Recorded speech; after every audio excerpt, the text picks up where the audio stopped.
আপনারা জানেন যে আজকে 9ই আগস্ট ধর্ষকদের যিনি মমতা ব্যানার্জি তার সঞ্জীব ঘোষ এবং আজীবন মেডিকেল কলেজে ডাক্তারগণকে ধর্ষণ করে খুন করে মমতার নেতৃত্বে তথ্য প্রমাণ লোপাট করা হয়েছিল। অভয়ার বাবা মা দুটি কর্মসূচি ডাক দিয়েছিলেন। একটি ছিল সকালে রাখি বন্ধন করে 12টা থেকে নবান্ন অভিযান, এবং তারা এই কর্মসূচিকে অরাজনৈতিক রাখতে বলেছিলেন। সব রাজনৈতিক দলের কাছে সংগঠনের কাছে আবেদন করলেও একমাত্র স্পষ্ট করে ভারতীয় জনতা পার্টির রাজ্য সভাপতি সুনীল ভট্টাচার্য পতাকা ছাড়া, রাজনৈতিক উদ্দেশ্য ছাড়া সমস্ত বিজেপি কর্মী সমর্থকদের যোগদান করতে অনুরোধ করেছিলেন। আজকে সাঁতরাগাছি পয়েন্টে অন্তত 15-20 হাজার মানুষ, যেহেতু সব বাস বন্ধ করে দিয়েছিল, রাস্তা বন্ধ করেছে, কেউ সড়ক পরিবহনে আসতে পারে, কেবলমাত্র রেলে এসেছে। একইভাবে হাওড়া স্টেশন থেকে বঙ্গবাসী কলেজ কয়েক হাজার মানুষের প্রতিবাদ মিছিল নবান্নর দিকে গেছে। আমাদের দরিনা ক্রসিং এ জমায়েত ছিল, এবং আমরা ঠিক 1টা নাগাদ আমরা যখন হাঁটতে শুরু করি, আমাদের কাছে খবর এলো রানী রাসমণি রোডে বড় বড় খিদিরপুর থেকে আনোয়ার এবং অবিরাকে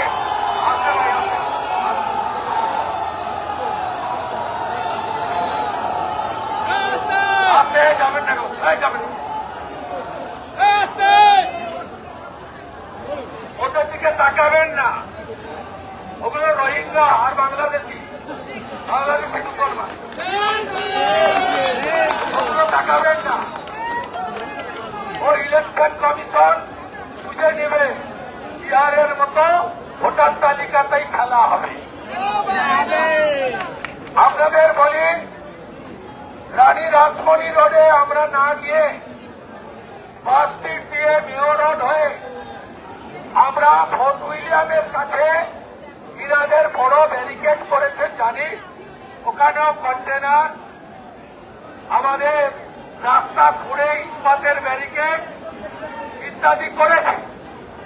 আমরা ওখানে গিয়ে ওই কন্টেনার টপকাতে পারতাম না, বসে পড়তাম, অবার বাবা বক্তব্য রাখত, শেষ হয়ে যেত কর্মসূচি।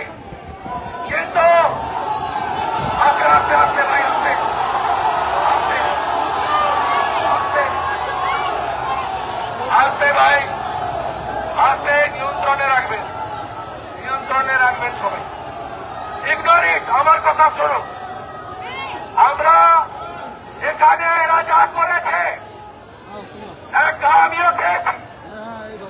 6 মাস পরে মুখগুলো সব তুলে রাখুন, এরা জাতীয় পতাকা বাড়িয়েছে। হাইকোর্টে যাব, সুপ্রিম কোর্টে যাব, মনোজ বর্মা তার পুলিশকে দেশ করো না জাতীয় পতাকা পড়ো, বিচার হবে, বদলাও হবে। আমার মাকে মেরেছে, শাখা পলা ভেঙেছে, প্রাইভেট হসপিটালে অ্যাডমিটেড, 22 জন হসপিটালে, 100-র বেশি ইনজোর্ড। একটা লাঠির গা আমিও খেয়েছি। একাধিক এমএলএ, এক্স-এমপি, একাধিক আন্দোলনকারী মার খেয়েছেন। মার খেয়েও অনেকে এখানে এখনো আন্দোলনে আছেন। আমি এখান থেকে অভয়ার মাকে দেখতে যাব। এই আন্দোলন এখানে শেষ নয়। প্রায়োরিটি 1 অভয়ের মাকে দ্রুত সুস্থ করা আমার দায়বদ্ধতা আছে। আমি উৎসাহিত করেছিলাম তার বাবা মাকে এই আন্দোলন করার জন্য। প্রায়োরিটি 1 তাকে সুস্থ করা, প্রায়োরিটি 2 আক্রান্ত আন্দোলনকারীদেরকে চিকিৎসা এবং সুস্থ করানো, প্রায়োরিটি 3 আগামী দিনের আন্দোলনের কর্মসূচি নিয়ে অভয়ের বাবা এবং আমার সভাপতি শ্রমিক ভট্টাচার্যের সঙ্গে আলোচনা করা।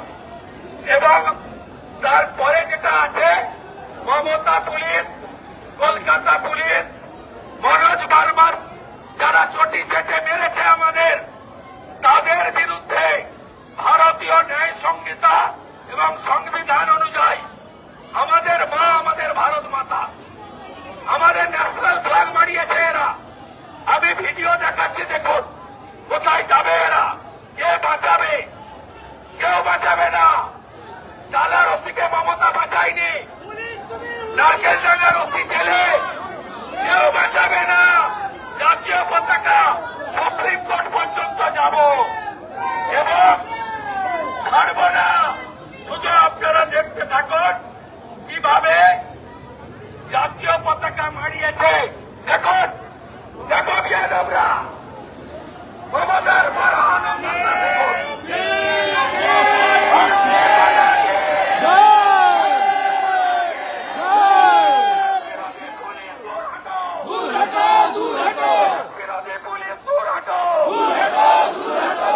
জোরদার লড়াই হবে 4টে বাজে।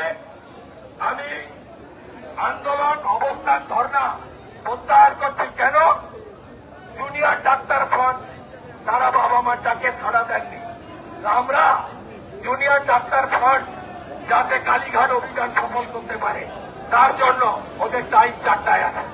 আমরা শুভেচ্ছা জানিয়ে তাদেরকে, আপনারা যান, ব্যারিকেড ভাঙুন, আপনাদের সঙ্গেও আমরা সবাই আছি। আপনারা লড়াই করুন।